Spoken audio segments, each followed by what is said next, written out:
La Gran Amaltea. Avui la Gran Amaltea comença al Rovell de l'Ou.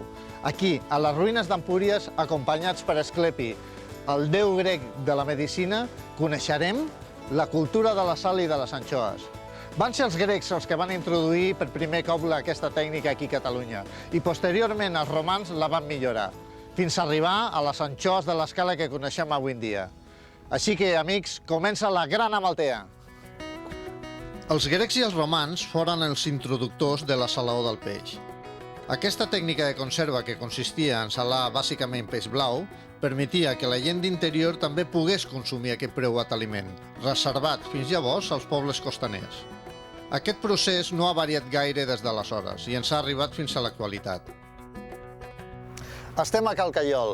Aquesta empresa, des del 1850 pràcticament, elabora anxoes aquí, a l'escala. Anem a veure-ho. Estem a l'empresa Anxoves Fills de J. Caiol Serrats. I aquí tenim ni més ni menys que en Martí Caiol, el fill, no? Hola, bones. Sí. Què tal? I ens ensenyarà el procediment de l'anxova. Nosaltres el que fem és anem al port i comprem l'anxova als pescadors, d'acord? I tot seguit la portem aquí a les nostres instal·lacions i fem el procés d'esganyar l'anxova. El procés d'esganyar l'anxova és treure el cap i la tripa de l'anxova, que és el que està fent aquest noi en aquests moments, no? Un cop s'ha desganyat l'anxova, s'ha de salar. Com es fa? És molt senzill. La posem en aquests barrils d'uns 300 quilos i anem ficant una capa d'anxova i una capa de sal. Una capa d'anxova i una capa de sal. Fins a arribar a dalt de tot. Després hi posem un pes d'uns 25-30 quilos i d'aquesta manera l'anxova treu tot el líquid i tota l'aigua que porta dins. Molt bé. L'anxova no la podrem començar a envasar fins entre 3 i 6 mesos. És un temps de curació. Que això en diem nosaltres un temps de maduració. Finalment, després de la salaó i la maduració de l'anxova, el producte s'envasa per fer-lo arribar al consumidor. Jo, Martí, quan veia aquests pots d'anxoes de casa vostra, així, en l'anxoa tan ben posadeta, pensava, quina màquina deu fer això, perquè, clar, realment, fixa't, és que les posa perfectes, no? I em quedo parat de veure que és que ho feu a mà, no? És que tots els processos són a mà, no? Sí, el 95% del procés de producció de la nostra fàbrica és manual. L'anxova es pot comercialitzar de dues maneres diferents. O bé sencera, en sal grossa, tal com hem vist fins ara, o bé neta i filetejada amb oli. Explica'ns com ho fas, això. Doncs mira, és senzill, entretingut i divertit. Mira, obrim el filet per la meitat, veus? Després es talla una mica, s'ha de deixar ben net. Traiem l'espina i tot el que sigui això del costat, veus? Queda un filet net. Fins deixar-lo net i polit. Sí. Sembla mentida que una tècnica mil·lenària com aquesta encara avui no ha perdut ni la seva essència ni el seu valor. Doncs ha sigut un plaer conèixer-te. El plaer ha sigut meu. I una vegada més es demostra que la feina ben feta no té fronteres, tu. I ja sempre que vingueu per l'escala, doncs tu me veniu a veure. Perfecte. Doncs vinga, moltes gràcies per tot, Vinga, a reveure. Hola. Ara anem a veure el Museu de l'Anxova i la Sal de l'Escala. El Museu de l'Anxova i la Sal de l'Escala fa poc que es va inaugurar i té per objectiu estudiar i donar a conèixer la història d'una de les activitats econòmiques més importants de la zona, la sal i l'anxova. Aquí teniu la senyora Anna Pirés. Si el 1660 haguessin fet la Gran Amaltea, us juro que l'entrevisto. Aquesta barca és un llaüt restaurat i era la barca tradicional de la pesca de sardinal, evidentment en la vela llatina, que era la manera de navegar de tota la vida al Mediterrani. Aleshores el que feien per pescar el sardinal era agafar unes xarxes molt llargues, aquí les tenim, que les estiraven, veieu com són? Eren primeres. Les estiraven feien com una mena de cortina en una sèrie de flotadors a dalt i un plom a baix. El plom eren ni més ni menys que pedres, veieu? Aquestes pedres treballades perquè s'enganxés la corda. Aleshores la pesca era ben senzilla, el peix el que feia és, mentre anava nedant, trobava la xarxa i quedava enganxat. I aquí venia la feina delicada, perquè arrossegaven aquesta xarxa, la portaven a la platja i el que feien, que calia ser un manetes, era treure cada un dels peixos de la xarxa sense fer-lo malbé. La vila de l'Escala va néixer al segle XVII com a barri de pescadors de Sant Martí d'Empúries, fins que al segle XVIII va esdevenir cap de municipi. Inicialment l'economia de l'Escala es basava en la pesca. La platja de l'Escala era utilitzada com a port i la vida de tots els seus habitants hi girava al seu voltant.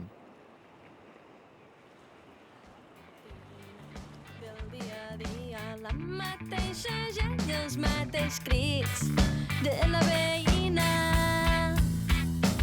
Vull viatjar. Deixo l'Escala per anar-me'n a Empúria Brava, on m'espera la Margarita. Vull viatjar. Vull marxar. Vull viatjar. Donar la volta al món. Vull viatjar. Vull viatjar. Vull marxar. La Margarita treballa a l'oficina de turisme de Castelló d'Empúries. Fa gràcia això que dius tu, que tu vius a Canal. Sí, jo visc a Canal. A Canal, que és un poble. És un poble, sí. No, vol dir que vius en un carrer que a l'altra banda del carrer doncs dona Canal. Per una banda entres, tens el garatge a casa teu, tens l'entrada, i llavors travesses la casa i l'altra banda tens el jardinet, si tens piscina bé, si tens barco millor, si no, doncs no. Tu en tens de barco? No tinc barco. Una Zodiac tampoc? Tinc una petita Zodiac, sí, ja està, vull dir, no tinc més. Però bueno, la tranquil·litat que et dona tant a ple estiu, a ple mes agost, com durant tot l'any està molt bé. Empúria Brava és la marina residencial més gran del món. Disposa de més de 35 quilòmetres de canals navegables amb sortida al mar. Quines cases! I tenir un vaixell d'aquests té que ser una passada. Al principi Empúria Brava té 40 anys de vida, vull dir, al principi sí que es va construir molt amb una visió molt d'una marina residencial, turística, no? Però al cap dels anys, ja fa 10 anys que Empúria Brava té tots els serveis, té molta activitat esportiva, tant de mar, terra i aire. La Margarita m'ha convidat a prendre una cervesa a casa seva. Allí he conegut el Richie, el seu company. És un paracaigudista australià que va arribar a Empúria Brava precisament per participar en un campionat del món de paracaigudisme. Ellos estaban dentro del equipo australiano de formación de 16 personas. Sí. En la final estamos campeones del mundo este año y me gustaba este sitio porque es guapísimo. Sí. Y las chicas también están guapísimas. Y, ¿cómo se llama? Cambió mi casa, Australia, hasta aquí. Y ahora estoy casado con una catalana. Con la Margarita. La Margarita, la reina, mi reina. Y no, todo bien. Y ahora yo tengo una empresa aquí de paracaidismo, tengo una escuela que busca gente de fuera y hace exhibiciones. No, la vida no es complicada y vivo bien. Bye, bye. Adeu. Charlie, es diu? Charlie. El Richie diu que Empúria Brava és la meca del paracaigudisme mundial. O sigui, que si volia iniciar-me en aquest esport, havia anat a parar al lloc adequat. Estic a l'aeròdrom d'Empúria Brava. Aquí hi ha una empresa, Skydive, que es dedica als salts en paracaigudes, no? Pues bé, aquesta empresa és una de les 3 més importants de tot el món i, evidentment, la més important d'Europa. Realitzen 120.000 salts a l'any, dels quals 10.000 són en tàndem. Voleu saber el que és un tàndem? Doncs veniu amb mi, que veureu.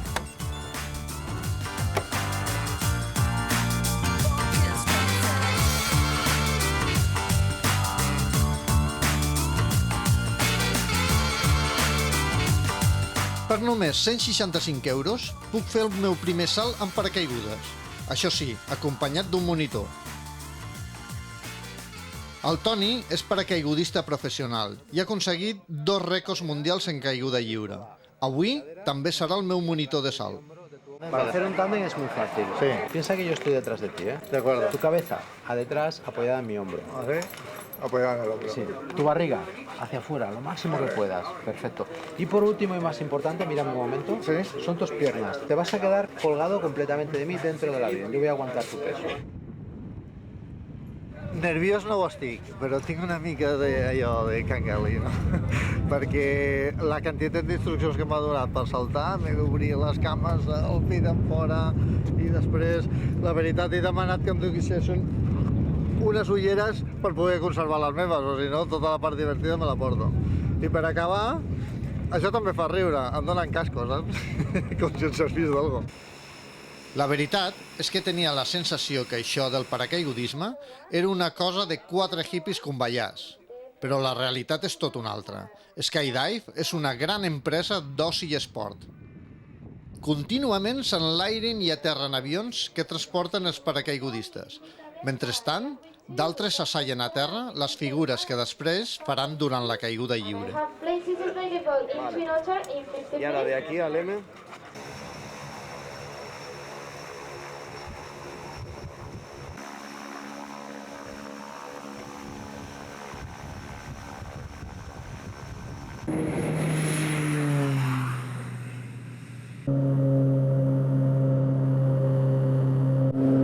Aquesta és una de les instruccions que m'ha donat, no m'he de sentar als seus genolls, no? És una impressió estranya, no? La caiguda la faré des de 4.000 metres d'altitud, a una velocitat d'uns 200 km per hora. Quants menys detalls d'aquesta mena en donin, molt millor. Però encara hi ha qui s'atreveix a preguntar quan durarà el salt. Doncs o tenen cronometrat. Només hi ha 2 maneres de baixar. En 4 minuts o directament en 2.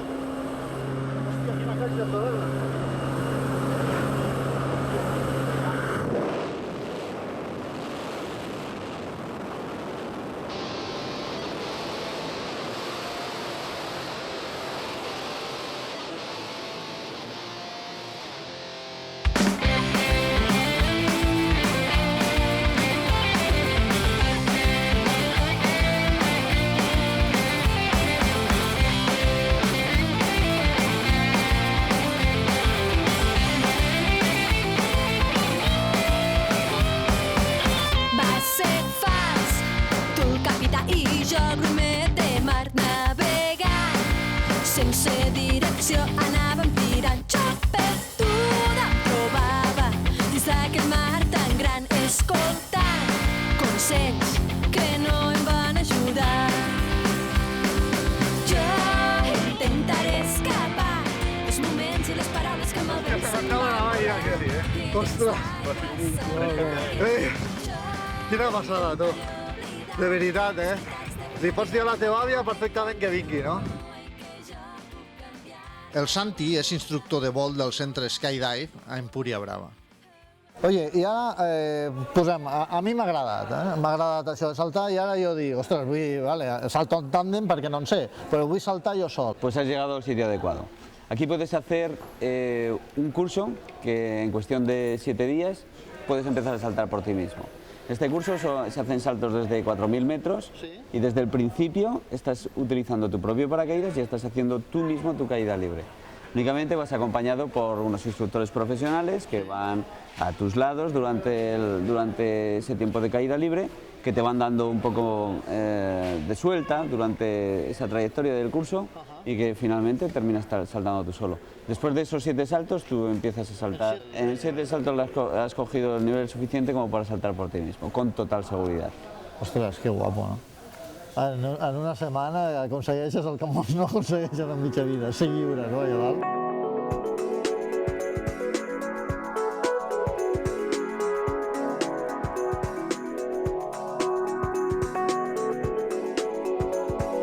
El gran somni de l'home, ser com un ocell i gaudir de la llibertat de no tindre horitzons.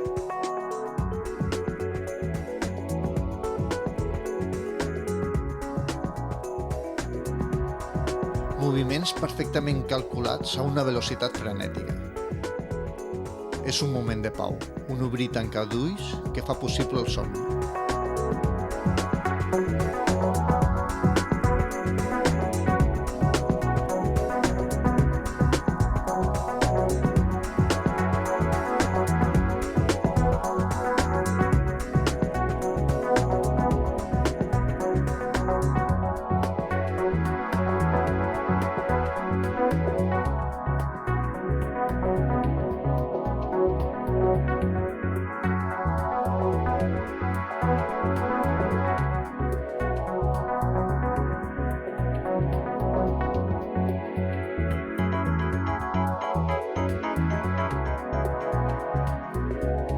Em dirigeixo al Parc Natural dels Aiguamolls de l'Empordà, situat al delta del Fluvià. Aquestes sitges arrosseres que s'utilitzaven per eixugar l'arròs són actualment a l'Observatori Senillosa, el millor punt per veure tots els aiguamolls de l'Empordà. El Parc Natural dels Aiguamolls de l'Empordà és la segona zona humida més important de Catalunya després del Delta de l'Ebre i protegida des del 1983. Fins llavors, les explotacions agrícoles i la pressió urbanística en van amenaçar la seva existència. La diversitat biològica d'aquest espai és sorprenent, sobretot pel fet que és un lloc de descans i refugi de moltes aus migratòries, però també per la flora existent. Quina vista, eh? I de fet m'han dit que més d'un tocat de la tramuntana ve aquí dalt d'aquesta sitja a meditar.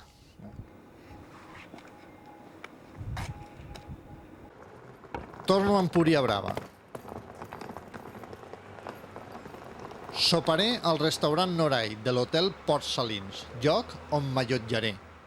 Vamos a hacer un foie a la plancha, aprovechando que estamos aquí en el Empordà, con unos higos caramelizados y un poquito de cebolla confitada. Entonces lo que vamos a hacer es caramelizar el foie por las dos caras.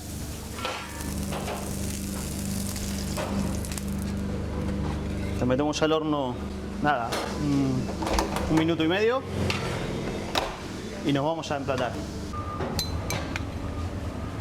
Un poquito de cebolla aromatizada con naranja y la confitura de higos con su jugo.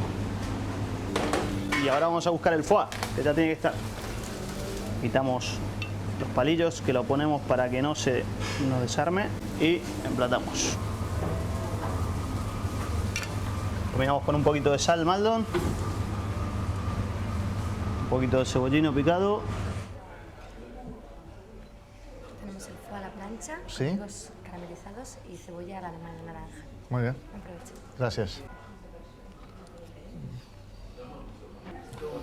Pensareu que sóc un sibarita, però és que és una passada. Les combinacions de dolces en el foie sempre han donat molt bons resultats, no? I aquest foie, aquest fetge, és un fetge fresc, se li nota una textura agradable i l'aroma que ha de tindre, I en la figa està impressionant. Vaig fer feina.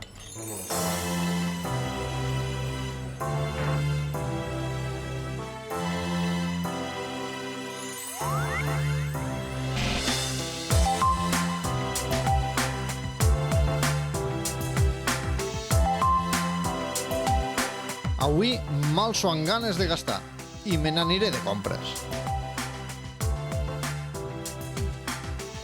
El motor econòmic d'aquesta zona, de sempre, ha estat relacionat amb el món de la pesca. I actualment els esports i l'oci nàutic són el factor dominant.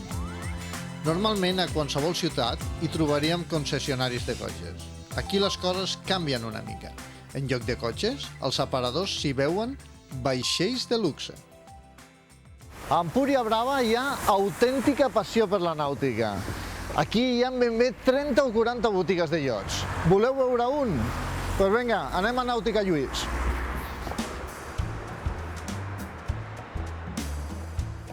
Nàutica Lluís és una empresa dedicada a la venda de iots. El meu objectiu? Qui no ha anat mai a mirar cotxes que no es podia comprar? L'Enric és el cap de ventes de Nàutica Lluís. Mira, veus, aquí per exemple tenim el wet bar, que en diuen. Sí, sí. Espera, he quedat perfectament tancat, això. Sí, molt bé. La cuina. Cuina amb barbacoa, una pica, una nevera... Ja comença a agradar. Uns armariets, veus, per guardar-hi tot. Molt bé. I d'aquí ja passem als mandos. Els comandaments. Mira, Albert, té, seu.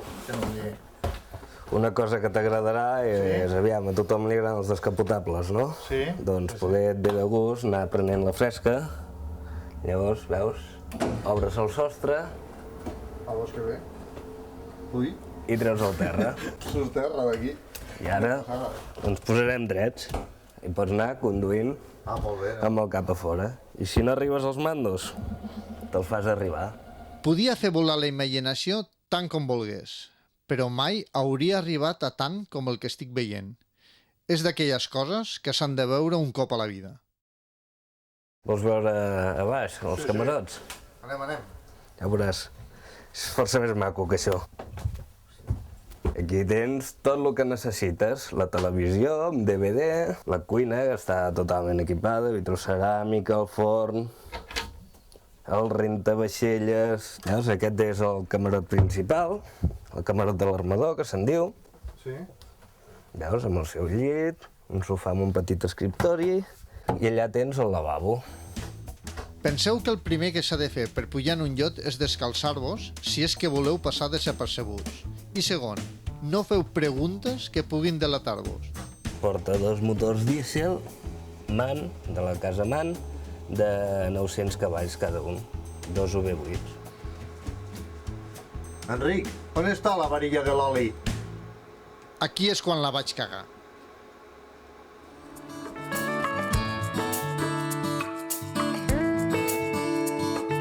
Ara em dirigeixo a Castelló d'Empúries per visitar una presó.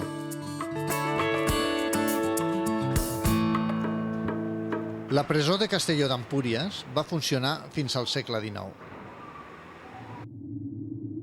Les cel·les eren estances fosques i insalubres. Quedaven totalment tancades per una porta gruixuda i només disposaven d'un únic punt de llum, una petita finestra reixada que donava al pati central.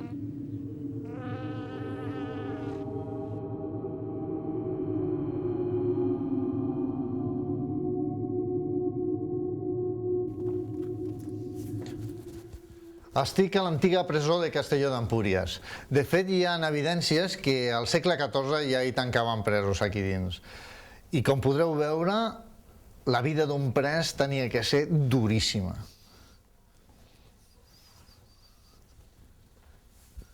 Estem a l'interior d'una cel·la on probablement devien conviure 2, 3 o 4 presos. Aquí, al meu costat, teniu representat un d'aquests homes que pràcticament vivia com un gos. Podeu veure que estaven agafats pel tornell en aquesta cadena i tenien els seus moviments limitats. Aquí segurament feien les seves necessitats i a la representació del pres podeu veure que té una pedra a la mà en la qual feia els seus grafitis i donava testimoni de la vida de gos que portava aquest home. L'únic punt de llum que li entrava a la cel·la era aquesta finestra ben forrellada, en la qual hi ha una obertura per on li feien arribar l'aigua i l'escudella. No només té importància l'estructura de l'edifici en si, sinó també el fet que en moltes cel·les hi podem veure el testimoni en forma de grafitis que deixaren els condemnats. Són l'únic rastre que ens ha arribat dels sentiments d'aquestes persones.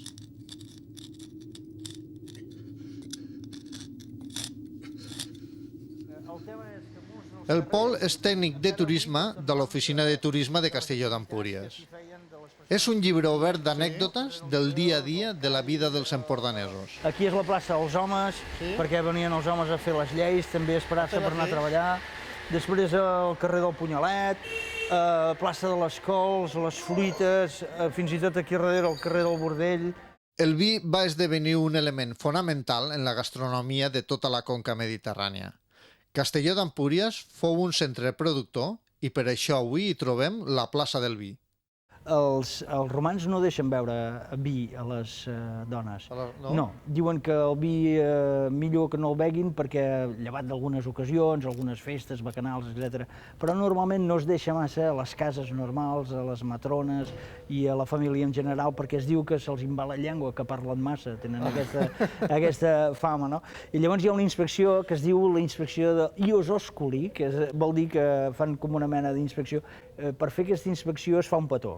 Però hi havia un encarregat de fer aquests petons de control o no? Aquest tipus de petons són petons d'inspecció, ius osculi. És a dir, és un petó que no té res a veure, si vols, amb el sentiment, sí que hi ha, perquè és amb gent de la família i tal, però va una mica més lluny. Avui a la Gran Amaltea he conegut gent sincera, lluitadora, amb seny. He pogut gaudir de l'aigua, de la terra i de l'aire. Quina sort que he tingut de poder viure en aquesta gent aquests dies. És per això que continuo la meva Gran Amaltea.